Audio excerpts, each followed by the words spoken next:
Bismillahirrahmanirrahim. Assalamualaikum warahmatullahi wabarakatuh.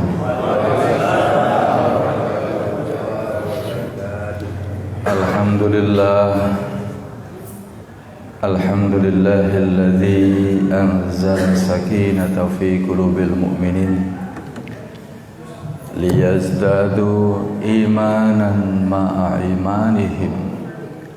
Ashhadu an la ilaha illallah wahdahu la syarika lah wa ashhadu anna Muhammadan abduhu wa rasuluh. Allahumma salli ala sayyidina Muhammad wa ala alihi wa sahbihi wa barik wa sallim. Qala ta'ala innal ladzina qalu rabbuna Allah thumma istaqamu tatanazzalu alaihimul malaikatu alla takhafu wa la tahzanu wa abshiru bil jannati allati kuntum tu'adun. Sadaqallahul adzim wa sadaqa rasulul karim. Semoga Allah As-Sami yang maha mendengar, Allah As-Syahid yang maha menyaksikan, Allah Al-Mujib yang maha penerima doa, yang maha mengabulkan, menjadikan siapapun yang berkumpul pada subuh hari ini kelak Allah kumpulkan kembali di surganya Allah Subhanahu wa taala. Amin ya rabbal alamin.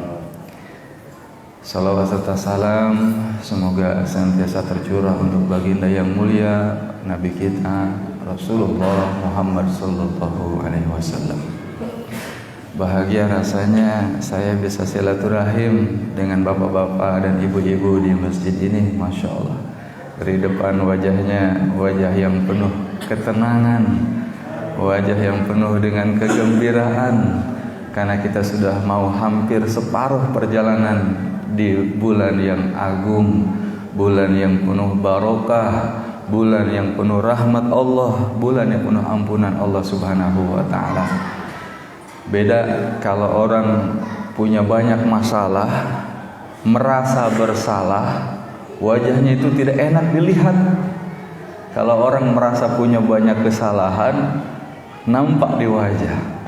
Tapi alhamdulillah kita, walaupun masa lalu kita mungkin banyak kekurangan, tapi dengan ampunan Allah, dengan keyakinan bahwa Allah mengampuni dosa-dosa kita, Allah memaafkan kehilafan kita, ada satu kedamaian dalam hati kita, ada satu ketentraman yang menyeruak dalam hati kita, dan ini tampak di wajah-wajah Bapak Ibu sekalian. Masya Allah, alhamdulillah. Bapak dan Ibu, adik-adik hadirin jemaah sholat subuh yang sama-sama mengharapkan keridhaan Allah Subhanahu wa taala. Kembali kita memperbaharui rasa syukur kita. Jangan bosan-bosan. Walaupun mungkin setiap ada yang berdiri di sini selalu mengajak bersyukur lagi dan lagi. Betul ya? Namun hadirin, memang begitu. Setiap waktu siapa yang bersyukur Allah tambah lagi nikmatnya. Siapa yang bersyukur Allah berikan lagi keberkahan atas semua nikmat yang Allah karuniakan. Yang lupa bersyukur, yang tidak bersyukur bukan dikurangi. Maka kita perbaharui hadirin. Kita bersyukur hari ini kita masih hidup, kita masih diberikan nikmat.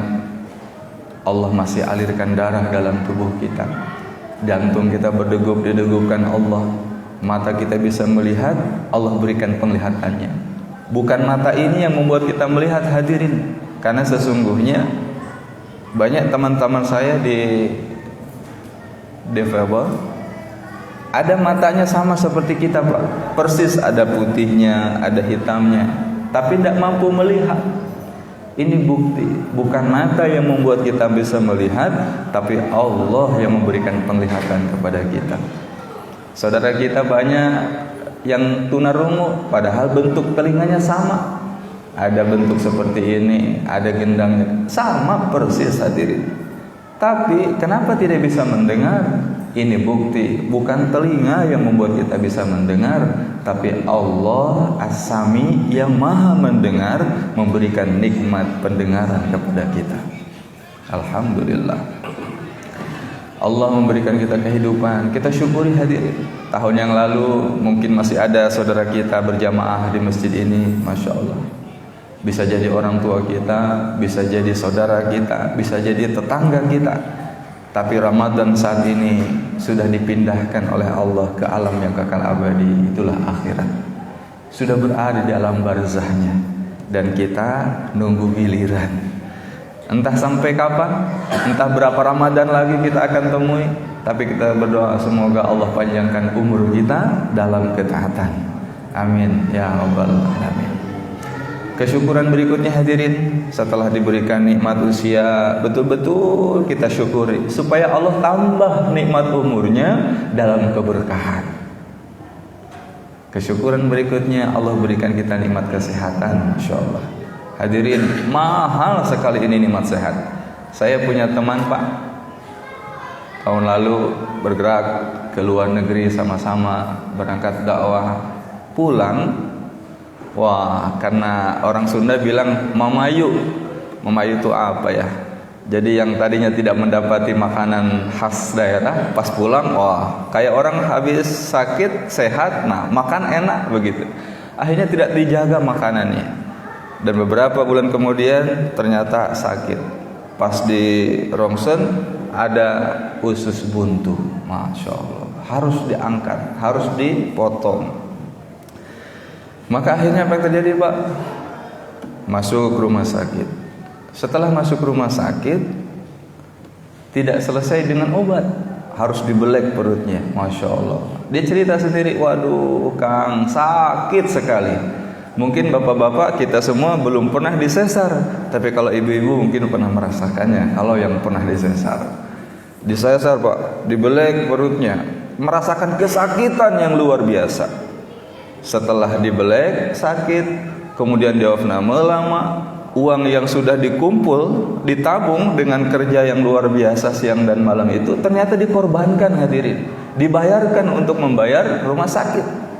Setelah bayar, pulang, apa dibilang? Terima kasih ya dok. Bayangkan Pak, untuk mendapatkan sehat, uang yang sudah ditabung dikorbankan. Badan yang nyaman harus dibelek, harus disakiti, harus dilukai. Setelah itu ucapkan terima kasih lagi. Bayangkan, uangnya diambil, badannya dibelek, sakit datang. Terima kasih ya dok, Masya Allah. Untuk apa ini Pak? Untuk dapat satu nikmat sehat, Masya Allah. Alhamdulillah, kita bersyukur kepada Allah supaya Allah Subhanahu Wa Taala karuniakan sehat terus kepada kita. Ya, semakin hari, ulang-ulang lagi dan lagi kesyukuran nikmat sehat ini. Kemudian kesyukuran berikutnya, Allah berikan kita kecukupan rezeki, Masya Allah. Allah berikan nikmat yakin bahwa rezeki itu ada. Ada orang yang hari ini di PHK, ada yang gelisah, ada yang tenang. Kalau gelisah kenapa? Karena dia meyakini bahwa rezeki itu dari pekerjaannya. Gelisah kenapa? Karena dia meyakini bahwa rezekinya datang dari gaji. Tapi kalau ada yang di PHK dia tenang, kenapa? Karena yakin dalam hati bahwa rezeki itu adanya di langit. Bahwa rezeki itu datang asbab ketakwaan. Rezeki itu datang karena memang ada jatahnya dari Allah. Yakinnya sempurna hadirin. Sebagaimana dia lihat cicak nempel di atap. Makanannya terbang semua, bersayap, nyamuk. Tapi cicak tidak ada yang frustasi sampai bunuh diri. Gak ada cicak tuh karena gelisah, mana makanan saya, lompat nih, mati. Tidak ada. Kita lihat cicak nemplok saja, tenang. Kenapa? Karena dia makhluk yang tawakalnya tinggi kepada Allah. Akhirnya apa yang terjadi? Didatengin itu makanannya, bersayap, makan sudah. Begitu pula orang beriman hadirin, yakinnya bergantung total hanya kepada Allah. Kerjaan boleh tidak ada, tapi rezekinya Allah datang dari jalan yang Allah kehendaki. Ini keyakinan Pak. Syukur alhamdulillah diberikan kecukupan. Dan kesyukuran yang paling tinggi hadirin, yang betul-betul harus senantiasa kita perbaharui terus, adalah kesyukuran atas nikmat hidayah, nikmat agama, nikmat iman, nikmat Islam hadirin. Inilah kenikmatan yang tiada bandingannya dengan kalimat yang ada dalam hati kita, Pak, Bu, kalimat la ilaha illallah. Ini kalimat yang memberikan kita satu tiket menjadi raja dan ratu di surganya Allah Subhanahu wa taala. Baginda yang mulia Rasulullah SAW bersabda, "Man syahida an la ilaha illallah yusaddiqu qalbuhu lisanahu dakhala min ayyi abwabil jannati syaa."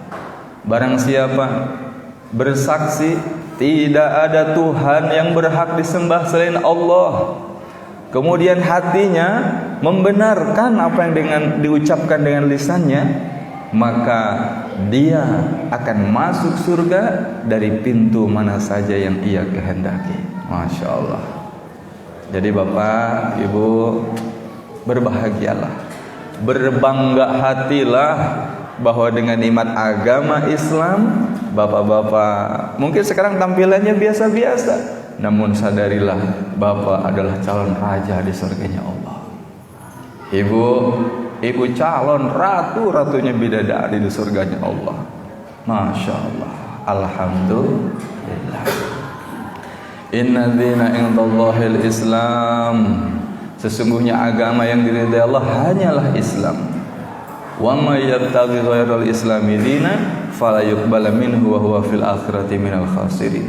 Dan barang siapa mencari agama selain Islam, maka ia akan tertolak dan kelak di akhirat ia termasuk orang yang merugi. Masya Allah. Hadirin, inilah nikmat yang terbesar dalam kehidupan kita, nikmat agama, nikmat iman, nikmat Islam. Alhamdulillah. Bapak Ibu yang dimuliakan Allah Subhanahu wa taala, ini baru pengantar. Saya dapat judul bagaimana diri kita mendapatkan keberkahan bulan Ramadan sehingga kita memantaskan diri kita menjadi kekasih Allah. Saya sedang berjuang juga, dan juga saya mengajak Bapak dan Ibu berjuang sama-sama memantaskan diri kita supaya dikasihi, dicintai oleh Allah Subhanahu wa taala.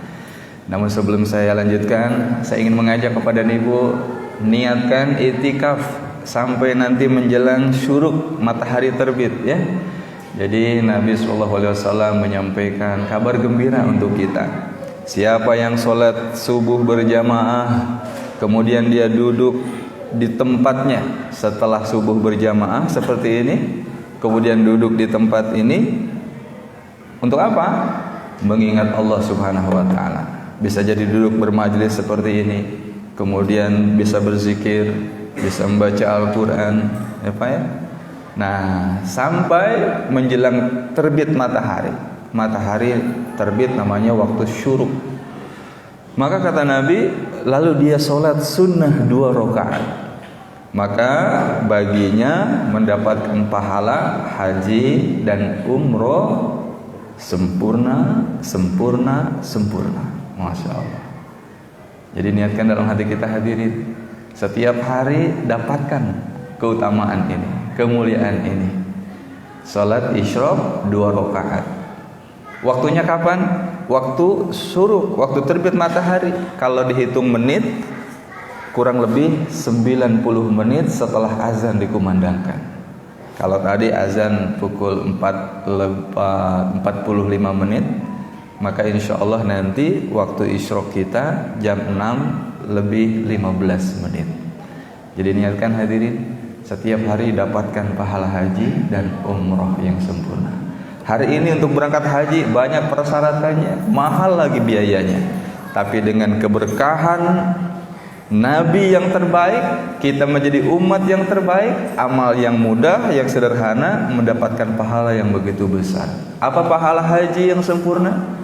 Al-hajjul mabrur laisa lahu jazaa'un illa jannah.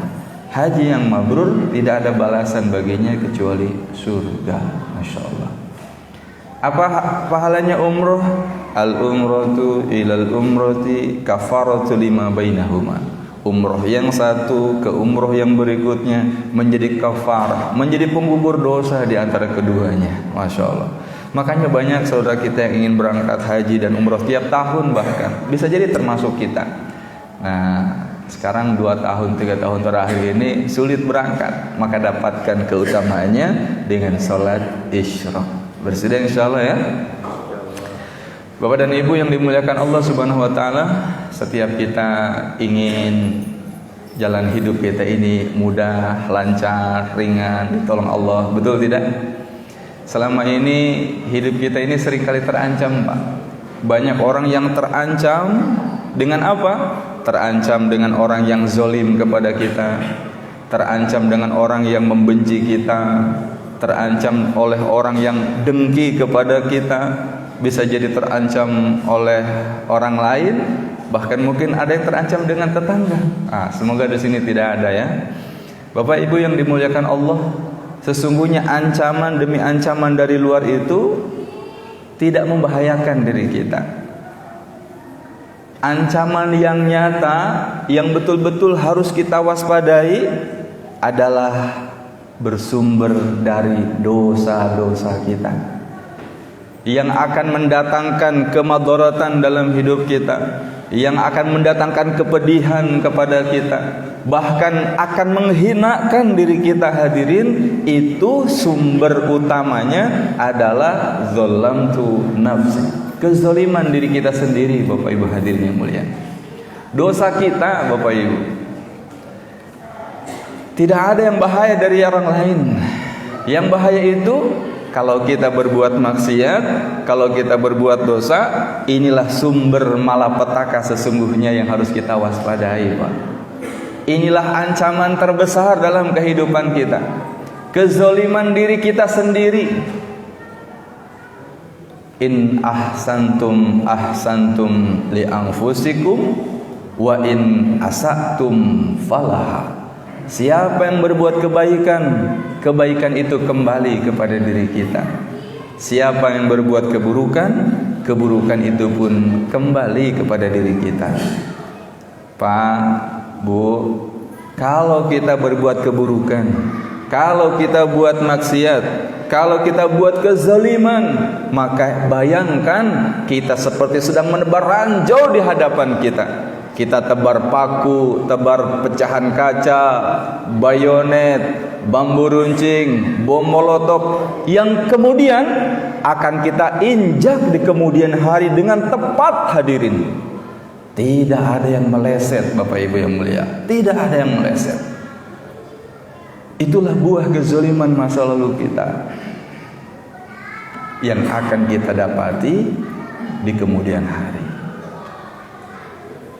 Suatu ketika kita ditipu orang. Orang yang menipu jelas dosa. Dosa urusan dia. Urusan kita adalah introspeksi. Dosa apa yang telah kita lakukan? Kezaliman apa? Maksiat apa yang telah kita buat?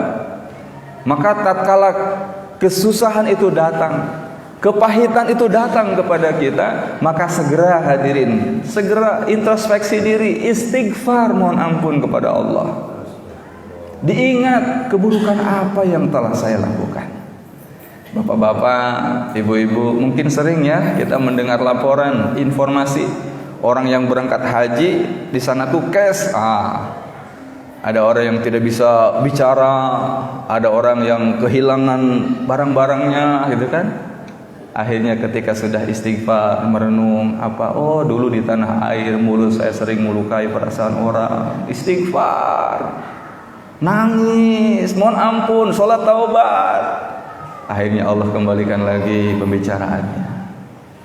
Kehilangan semua yang dibawanya. Dulu di tanah air saya sering kali potong gaji orang, mengambil yang bukan haknya. Istighfar. Akhirnya Allah berikan jalan keluar. Maka hadirin memuliakan Allah Subhanahu wa taala, ketika kita mendapatkan musibah, contohnya tadi ditipu orang. Kenapa orang itu menipu kita? Hadirin, kita harus lihat orang itu menipu kita hanya dijadikan jalan oleh Allah untuk sampainya kepahitan itu kepada kita. Hanya dipilih saja oleh Allah jadi jalan, hadirin, untuk sampainya kepahitan, kesusahan kepada kita dengan jalan ditipu. Ada orang yang caci maki kita, menghina kita, marah-marah kepada kita. Kekurangan apa ini yang telah saya buat? Kenapa saya dihinakan seperti ini? Itu hadirin. Kalau kita sudah mampu untuk jujur, kekurangan apa, maksiat apa, dosa apa yang sudah dibuat, Masya Allah, baru kalau orang sudah jujur, baru dia bisa taubat. Hadirin yang muliakan Allah Subhanahu wa Ta'ala, maka Allah Subhanahu wa Ta'ala sangat mencintai orang yang bertaubat. Innallaha yuhibbut tawwabin. Allah sangat mencintai orang yang bertaubat. Wa yuhibbul mutatahhirin, dan mencintai, mengasihi orang yang mensucikan diri. Masya Allah. Hadirin, inilah posisi yang bisa mengantarkan kita menjadi kekasih Allah. Hari ini kita lihat di bulan Ramadan, Masya Allah, berlomba-lomba saudara muslim kita untuk meraih amal, untuk meraih posisi terbaik di sisi Allah. Yang punya harta lebih yang Allah berikan, Masya Allah, kita pun cemburu. Bersedekah, berbagi buka puasa, itu kan, bawakan kurma, bawakan air minum, bawakan makanan, bersedekah, sedekah, Masya Allah, hartanya melimpah, kelebihan dari Allah. Alhamdulillah, dia beriman, kemudian dengan hartanya mendekat kepada Allah dengan pintu sedekah. Ada orang yang berilmu, kemudian mengajar, Masya Allah. Pertanyaannya, bagaimana dengan kita? Kita mau kejar posisi menjadi kekasih Allah dengan bersedekah jor-joran harta? Tidak ada. Kita mau mengajar ke sana ke sini, berbagi ilmu, terbatas ilmu kita. Terus apa yang kita buat, Pak? Peluang kita adalah bertaubat, menjadi kekasih Allah dengan pintu taubat. Kenapa kita berpeluang? Karena kita punya. Dosa kita banyak. Coba kalau ditanya di sini, siapa yang dosanya sedikit? Ada, Pak? Oh, nggak ada yang angkat tangan ya? Siapa yang dosanya banyak? Oh, nggak ada juga. Kenapa nggak angkat tangan? Banyak banget, Pak. Jadi banyak sekali gitu ya. Ini pintu yang terbuka untuk kita semua. Kita punya modal yang sama. Apa itu modalnya? Dosa, diri. Dosa masa lalu kita. Maka bulan Ramadan ini adalah kesempatan bagi kita untuk meraih menjadi kekasih Allah dengan jalan taubat, hadirin.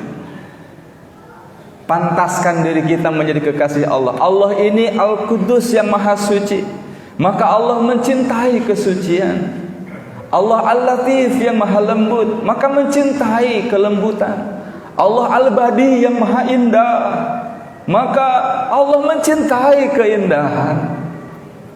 Ramadan membentuk kita menjadi orang yang berakhlak mulia, indah, berhati bersih, tidak ada dosa. Makanya Allah berikan fasilitas Ramadan nih, gitu kan? Untuk apa? Untuk mengajak hambanya, mengupgrade hambanya, menarik hambanya untuk mendekat kepada Allah agar Allah semakin cinta kepada kita.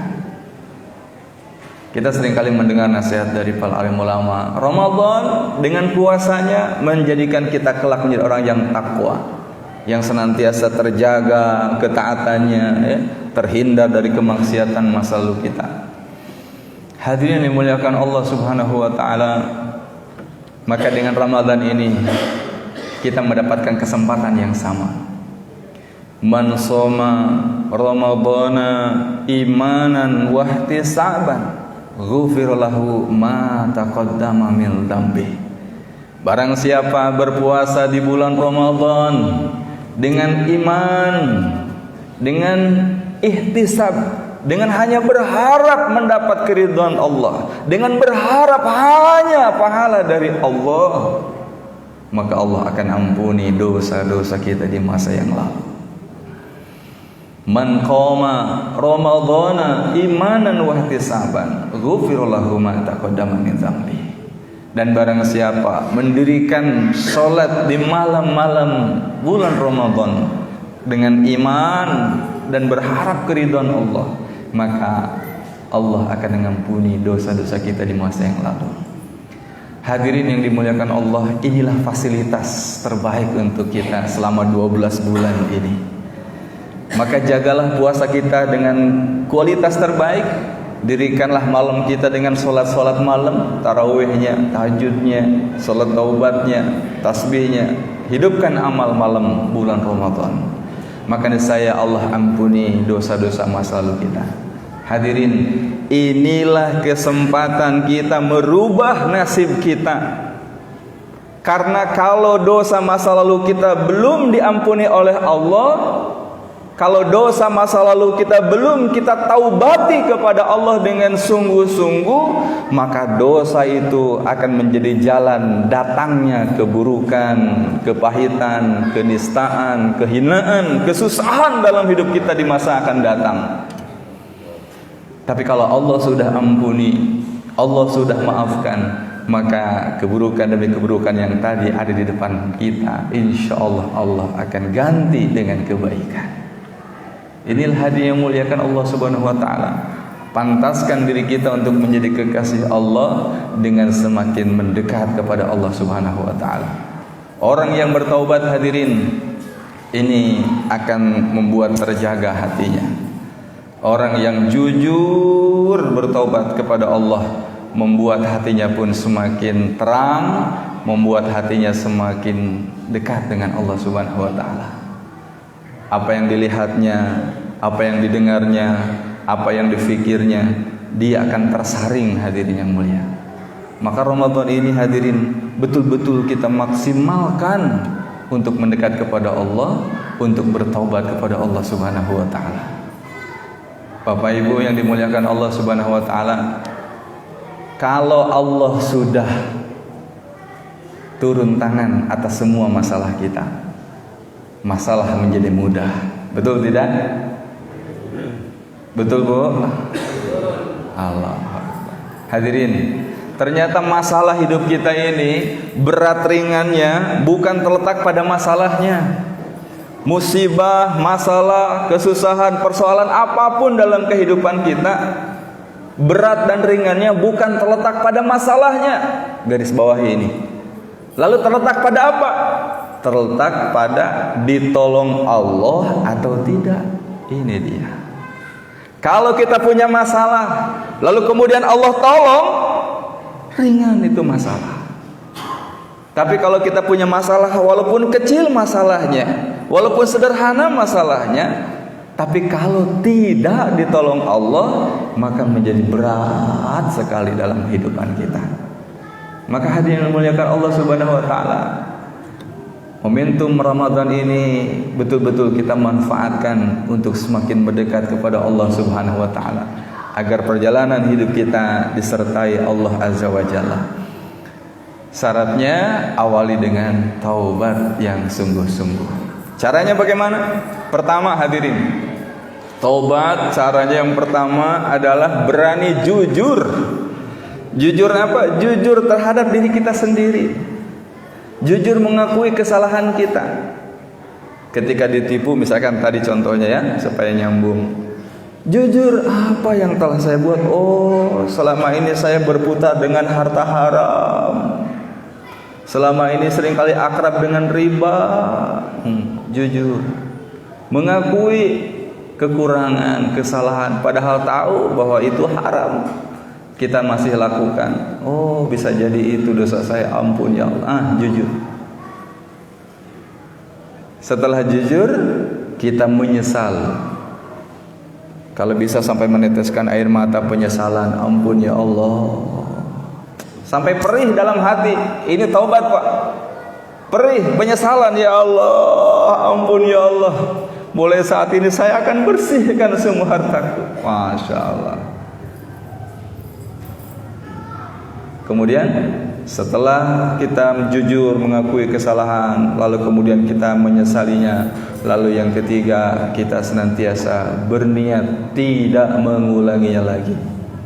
Yang keempat, ikuti dengan kebaikan, guyur dengan kebaikan. Amal-amal soleh lakukan. Ikuti keburukan yang masa lalu dengan kebaikan. Masya Allah. Hadirin dimuliakan Allah Subhanahu wa taala, maka kalau sudah demikian, nanti Allah berikan hati yang senantiasa jernih, mampu melihat mana baik, mana buruk. Itu dengan mudah. Oh, ini benar, oh ini salah. Hatinya akan peka. Kebersihan hati akan terjaga. Dimulai dari pintu pertobatan. Hadirin yang mulia, suatu ketika Nabi sallallahu alaihi wasallam berkumpul dengan sahabat.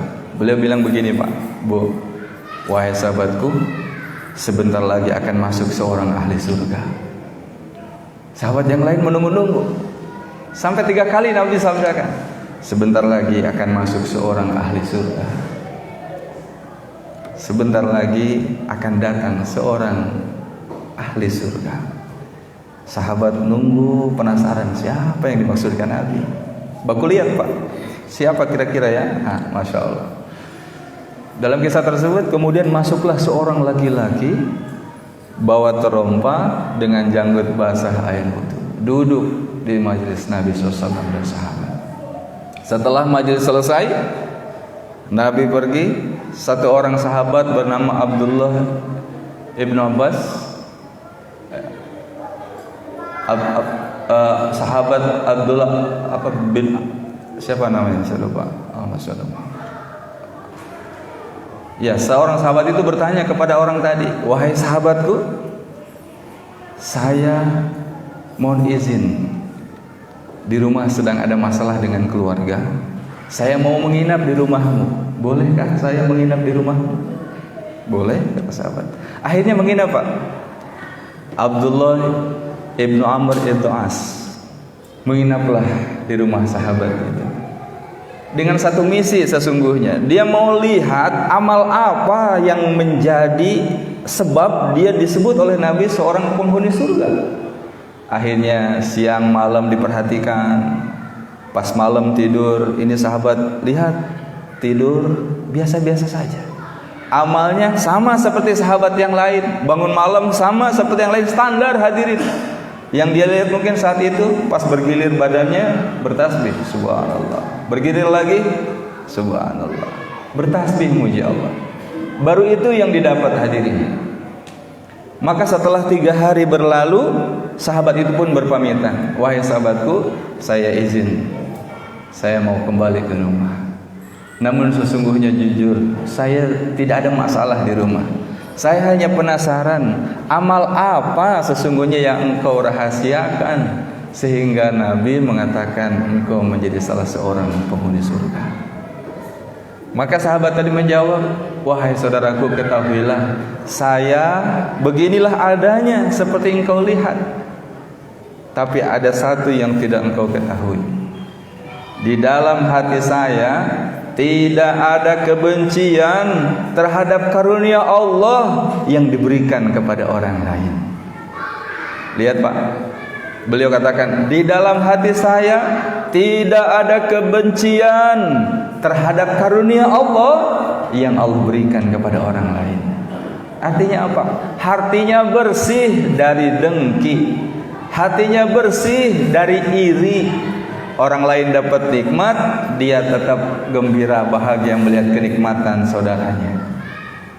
Lihat, Pak, hati yang bersih membuat ia menjadi orang mulia, kekasih Allah Subhanahu wa taala. Yauma la yanfa'u malun wala banun illa man atallaha biqalbin salim. Suatu hari nanti sudah tak berguna lagi harta, kekayaan, bahkan anak keturunan kita.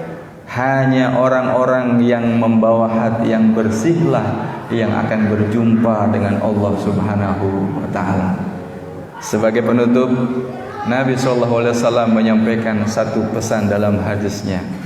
Suatu masa nanti hadirin akan tiba masanya orang-orang dihisab oleh Allah. Ada amal yang pertama kali dihisab, Ada golongan orang yang pertama kali dihisab. Kalau amal kita sering dengar, salat menjadi amal pertama yang dihisab oleh Allah. Salatnya baik, baik seluruh amal kita. Salatnya rusak, maka bermasalah juga amal yang lainnya. Lalu siapakah orang yang pertama kali dihisab? Golongan apa saja? Simak hadirin, yang pertama adalah orang yang mempelajari Al-Quran, mempelajari ilmu agama. Dia mempelajarinya, dia membaca Al-Qurannya, dia menerjemahkannya, dia kemudian mengajarkannya. Masya Allah. Dihisab pertama kali, Pak. Dihisab, berombongan, datang di hadapan Allah. Nabi sampaikan demikian. Kemudian Allah bertanya, wahai hambaku, apa yang telah engkau lakukan di atas muka bumi? Ya Allah, dulu saya mempelajari agama, mempelajari Al-Quran, membacanya, mengajarkannya karena engkau ya Allah. Hadirin, Allah yang maha tahu isi hati hambanya, Allah yang maha mengetahui isi fikiran hambanya, berfirman, kadzabta, engkau dusta, engkau bohong. Bukankah dulu engkau mempelajari ilmu agama, mempelajari Al-Quran, membacanya, menghafalkannya, mengajarkannya, supaya engkau dikatakan orang soleh, supaya engkau dikatakan orang alim, supaya engkau dimuliakan oleh orang di sekelilingmu, dan itu sudah engkau dapatkan di dunia. Dalam hadis itu hadirin, orang itu dijambak wajahnya, diseret dengan hina, masuk ke dalam nerakanya Allah Subhanahu wa taala. Nauzubillah. Jadi Pak, sesungguhnya berdiri di sini terancam, Pak. Terancam. Doakan semoga yang bicara ini bisa selamat. Amin ya rabbal alamin. Hadirin, terus yang kedua siapa?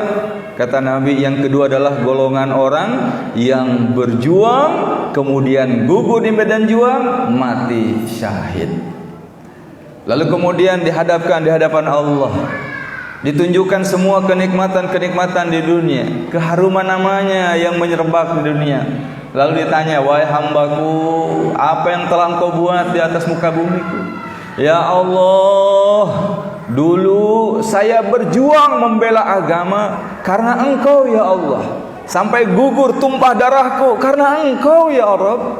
Masya Allah. Hadirin, apa Allah firmankan? Kadzabta, engkau dusta. Bukankah dulu engkau berjuang sampai gugur supaya engkau dikatakan pemberani? Bukankah dulu engkau berjuang begitu gigih supaya tercatat menjadi pahlawan? Harum namamu, dimuliakan, dikenang banyak orang, dan itu sudah engkau dapatkan. Akhirnya hadirin, orang itu pun dijambak wajahnya, diseret, masuk ke dalam neraka, tidak selamat. Allahu Akbar. Siapa golongan yang ketiga? Yang ketiga ini golongan orang yang senantiasa diberikan kelebihan harta oleh Allah di atas muka bumi ini, lalu kemudian ia gemar bersedekah, berbagi. Tidak ada satu pun ruang amal yang tidak dia sambut untuk beramal jariah. Hadirin, kemudian ditanya setelah ditunjukkan kenikmatannya di dunia, ya, semua kenikmatan yang Allah berikan di dunia dengan hartanya, dengan asbab sedekahnya ditunjukkan. Ditanya, apa yang telah engkau buat wahai hambaku? Maka orang itu pun menjawab, ya Allah, saya dulu bersedekah, memberi karena engkau ya Rabb. Saya berbagi karena engkau ya Allah. Maka kembali hadirin yang mulia, Allah yang maha tahu isi hati hambanya berfirman, kadzabta, engkau bohong, kau dusta.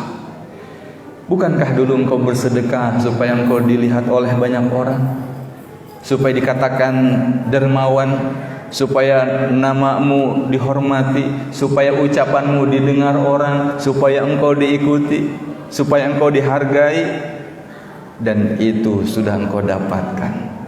Orang itu pun hadirin dijambak wajahnya, diseret dan dimasukkan ke dalam neraka. Nauzubillah. Pak, Bu, di mana letak masalahnya? Bayangkan amal yang begitu hebat, mempelajari Al-Quran, menghafalkannya, membacanya, mengajarkannya, tapi tidak selamat. Berjuang sampai mati syahid juga tidak selamat. Bersedekah jor-joran begitu hebat, tapi tidak selamat. Di mana masalahnya? Hadirin, ternyata masalahnya satu saja. Letaknya ada di sini. Sakitnya tuh di mana? Sakitnya tuh di sini. Di dalam hati. Kenapa? Bukan karena ilmunya kurang tinggi hadirin membuat dia celaka, tapi ketika dia beramal sepertinya untuk Allah, tapi hatinya menghadap kepada selain Allah. Amalnya sepertinya untuk Allah, tapi hatinya mengharap dari makhluk, mengharap dipuji, mengharap disanjung, mengharap diterima kasihi, mengharap dihargai, mengharap diakui, mengharap dihormati. Ini masalahnya hadirin di dalam hati kita. Maka kejernihan hati, ketulusan dalam beramal ini betul-betul harus kita jaga.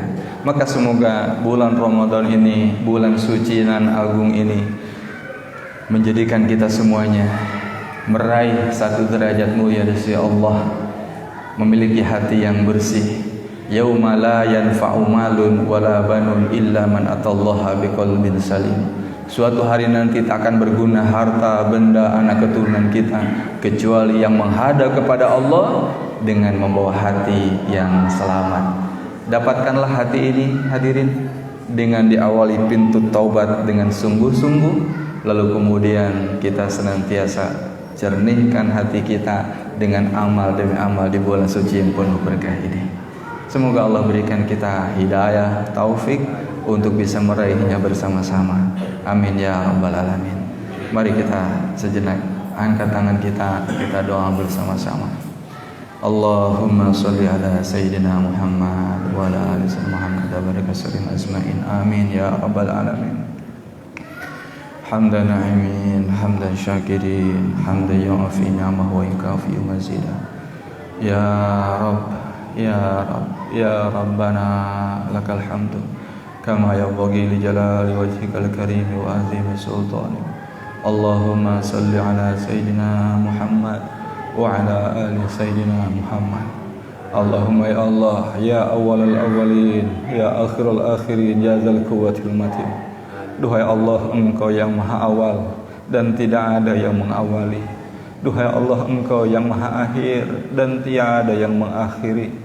Ya Rabb, ya Sami, duhai Engkau yang maha mendengar, walaupun telinga kami tak mampu mendengar-Mu ya Rabb, namun kami yakin Engkau sedang mendengar kami. Ya Bashir, duhai Engkau yang maha melihat, penglihatan-Mu tak berbatas ya Rabb.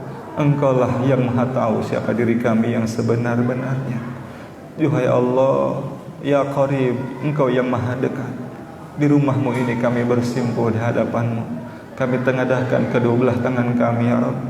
Saksikanlah kami ya Allah. Kami bersyukur, kami berterima kasih atas limpahan nikmat yang tercurah selama ini. Engkaulah yang telah mengalirkan darah dalam tubuh kami, mendegupkan jantung dalam dada kami, memberikan penglihatan dan pendengaran kepada kami. Terima kasih ya Rabb. Begitu banyak nikmat yang Kau karuniakan kepada kami yang tak mampu kami sebut satu demi satu. Duhai Allah, Engkau yang maha pengasih penyayang. Maafkan kami ya Rabb, jikalau selama ini kami seringkali lupa kepada-Mu, seringkali lalai bahkan zalim terhadap diri kami sendiri. Rabbana ya Allah ya Rahman ya Rahim ya Hayy ya Qayyum birahmatika nastaghits. Ampuni seburuk apapun masa lalu kami ya Rabb. Jadikanlah kami orang-orang yang senantiasa bertaubat kepada-Mu. Allahumma ij'alna minat tawwabin waj'alna minal mutatahhirin waj'alna min ibadikas sholihin waj'alna min ibadikal muttaqin. Rabbana zalamna anfusana wa illam taghfir lana wa tarhamna lanakunanna minal khasirin. Rabbana la ilaha illa anta Subhanaka inna kunna minadh dhalimin. Rabbana ya Allah ya Karim ya Hayy ya Qayyum birahmatika nastaghits. Ampuni dosa-dosa kami ya Rabb, dosa yang besar ataupun yang kecil, dosa yang kami buat terang-terangan ataupun sembunyi-sembunyi, dosa yang kami lakukan sengaja ataupun tidak. Ya Ghafar, doa Engkau yang Maha Pengampun. Ampuni jikalau ada harta yang haram masuk ke dalam tubuh kami. Ampuni ya Rabb, ampuni kami ya Allah. Ya Rahman, Ya Rahim, Ya Hayy, Ya Qayyum birahmatika nastaghits. Rabbana hab lana min azwajina wa dzurriyyatina qurrata a'yun waj'alna lil muttaqina imama. Duhai Allah, Ya Sami, Ya Bashir, tolong kami ya Allah. Titipkan kepada kami anak keturunan yang soleh-solehah, menjadi alim-alimah, menjadi hafiz-hafizah, dai-daiyah ya Rabb. Ya Allah, maafkan kami ya Rabb, jikalau selama ini belum mampu menjadi orang tua yang bisa menjadi suri tauladan terbaik untuk anak keturunan kami, maka kami mohon tolonglah kami ya Allah. Bimbing kami untuk menjadi orang tua yang bisa menjadi contoh terbaik untuk anak keturunan kami. Rabbana ya Allah ya Karim, tolong kami ya Allah. Lindungi keluarga kami dari bala fitnah wal musibah. Lindungi keluarga kami dari apapun yang akan membuat Engkau murka kepada kami. Ya Allah, Ya Rahman, Ya Rahim, Allahumma ighfir lana wa liwalidina warhamhum kama rabbayana shighara. Ya Allah, ampuni kedua orang tua kami ya Rabb. Orang tua kami yang masih ada, karuniakan kesehatan yang sempurna kepadanya ya Allah. Angkat kesulitannya ya Rabb. Jika ada yang sakit, angkat penyakitnya ya Allah. Berikan kesabaran dan keikhlasan dalam menjalani ujiannya ya Allah. Jika Engkau panggil, panggillah dalam keadaan husnul khatimah ya Rabb. Di antara orang tua kami ada yang sudah berada di alam barzahnya, kami mohon ya Rabb, jadikan kuburnya menjadi taman surga untuknya. Jadikan kuburnya menjadi tempat yang menenteramkan untuknya. Duhai Allah, Engkau yang Maha menguasai, Raja langit dan bumi, dunia dan akhirat, tolong kami ya Allah. Berikan kami kemampuan untuk menjadi jalan kebahagiaan ibu bapa kami di dunia dan di akhirat. Berikan kami kesanggupan ya Allah untuk menjadi jalan kebahagiaan, keselamatan kedua orang tua kami di dunia dan di akhirat. Rabbana taqabbal minna innaka antas samiul alim wa tub alaina innaka antat tawwabur rahim. Rabbana ya Allah ya Karim, Allahumma ighfiril muslimin wal muslimat wal mu'minin wal mu'minat al ahya'i minhum wal amwat birahmatika ya arhamar rahimin. Ya Allah, lindungi kaum muslimin di seluruh penjuru dunia ya Allah. Lindungilah kaum muslimin terkhusus di Palestina dan di negeri-negeri yang lain yang sedang teraniaya ya Rabb. Tolong kaum muslimin ya Allah. Berikan kemenangan untuk seluruh kaum muslimin ya Rabb. Berikan kekuatan iman dan Islam dalam jiwanya ya Allah. Rabbana atina fid dunya hasanah wa fil akhirati hasanah wa qina adzabannar. Wa sallallahu ala Muhammad wa ala alihi wa sahbihi wa barik wa sallim. Alhamdulillah. Semoga Allah terima doa-doa kita semua. Demikian hadirin, mohon maaf atas kekurangan dan terima kasih atas semua perhatiannya. Subhanakallahumma bihamdik, subhanakallahumma bihamdika, asyhadu an la ilaha illa anta, astaghfiruka wa atubu ilaik. Assalamualaikum warahmatullahi wabarakatuh.